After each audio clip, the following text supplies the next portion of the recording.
Hello guys, আপনারা বর্তমানে play স্টোরের একটি সমস্যায় পড়ে থাকবেন। আপনারা যখনই কোনো নতুন অ্যাপস এভাবে ইনস্টল করতে যাচ্ছেন, এভাবে একটি সমস্যায় পড়ে থাকবেন, পেন্ডিং বলে লেখা উঠছে, কিন্তু আপনার সেই সমস্ত অ্যাপসগুলো ইনস্টল হচ্ছে না। আপনাদেরও যদি এই সমস্যাটি হয়ে থাকে, যে কোনো অ্যাপস ইনস্টল করার সময় এরকম পেন্ডিং লেখাটি উঠে থাকে কিন্তু অ্যাপসটি ইনস্টল হচ্ছে না, তাহলে আজকের এই ভিডিওটি আপনার জন্য।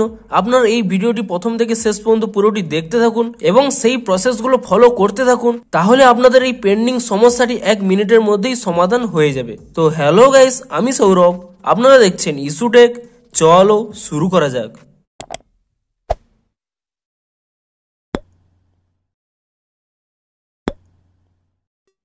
ভিডিওটি শুরুতেই জানিয়ে দিই, আজকের এই ভিডিওটি যদি আপনার একটু হেল্পফুল বলে মনে হয় অবশ্যই একটি লাইক করে দিন। আর চ্যানেলে যদি আজই নতুন এসে থাকেন, এখনই চ্যানেলটিকে সাবস্ক্রাইব করে রাখুন এরকম যে কোনো অ্যাপসের যে কোনো সমস্যার সমাধানের ভিডিও দেখার জন্য। তো চলুন এবারে মেন ভিডিওটি শুরু করা যাক। তো আপনাদের কি প্রবলেম হচ্ছে? আপনারা প্লে স্টোর থেকে যখনই কোনো অ্যাপ ইনস্টল করতে যাচ্ছেন, আপনাদের সেই সমস্ত অ্যাপস ইনস্টল হচ্ছে না, শুধুমাত্র পেন্ডিং বলে লেখাটি দেখা যাচ্ছে।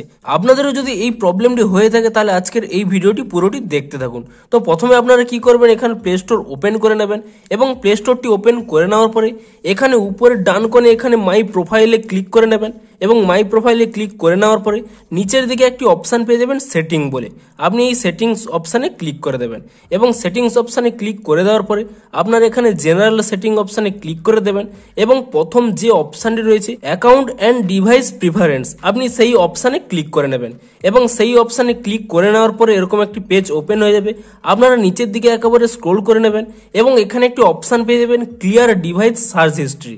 আপনি এই অপশানে ক্লিক করে নেবেন এবং তারপর এখানে ক্লিয়ার হিস্ট্রিতে ক্লিক করে দেবেন এবং এখানে আরও একটি অপশান পেয়ে যাবেন ক্লিয়ার উইশ লিস্ট। আপনি এই ক্লিয়ার উইশ লিস্টে ক্লিক করে নেবেন এবং এখানে ক্লিয়ার অপশানে ক্লিক করে নেবেন এবং তারপর এখান থেকে আপনারা ব্যাক করে নেবেন এবং আরেকবার ব্যাক করে নিয়ে পুনরায় আপনারা এখানে প্রোফাইলে ক্লিক করে নেবেন এবং তারপরে পুনরায় এখানে সেটিংয়ে চলে যাবেন এবং সেটিংয়ে যাওয়ার পরে এখানে দ্বিতীয় অপশানটি সিলেক্ট করে নেবেন নেটওয়ার্ক প্রেফারেন্স বলে। আপনি এই দ্বিতীয় অপশানটি সিলেক্ট করে নেওয়ার পরে আপনি প্রথম অপশানটি দেখতে পাবেন অ্যাপ ডাউনলোড প্রেফারেন্স।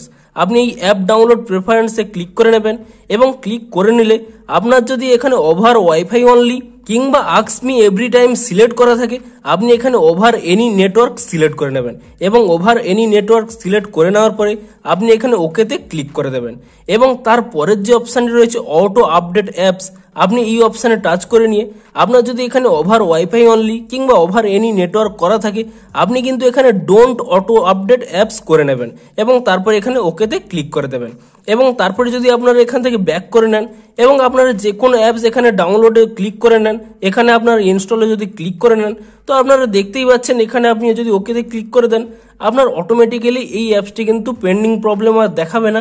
দেখুন অটোমেটিক্যালি কিন্তু আমার এখানে ডাউনলোডটি হচ্ছে। তো এভাবেও আপনাদের এই পেন্ডিং সমস্যাটির সমাধান আপনারা করতে পারবেন এই পদ্ধতিগুলি ফলো করে। ভিডিওটি একটু হেল্পফুল হয়ে থাকলে অবশ্যই একটি লাইক করে দিন। দেখা হচ্ছে আরও কোনো নতুন সমস্যার সমাধানের ভিডিওর সাথে। Thanks for watching.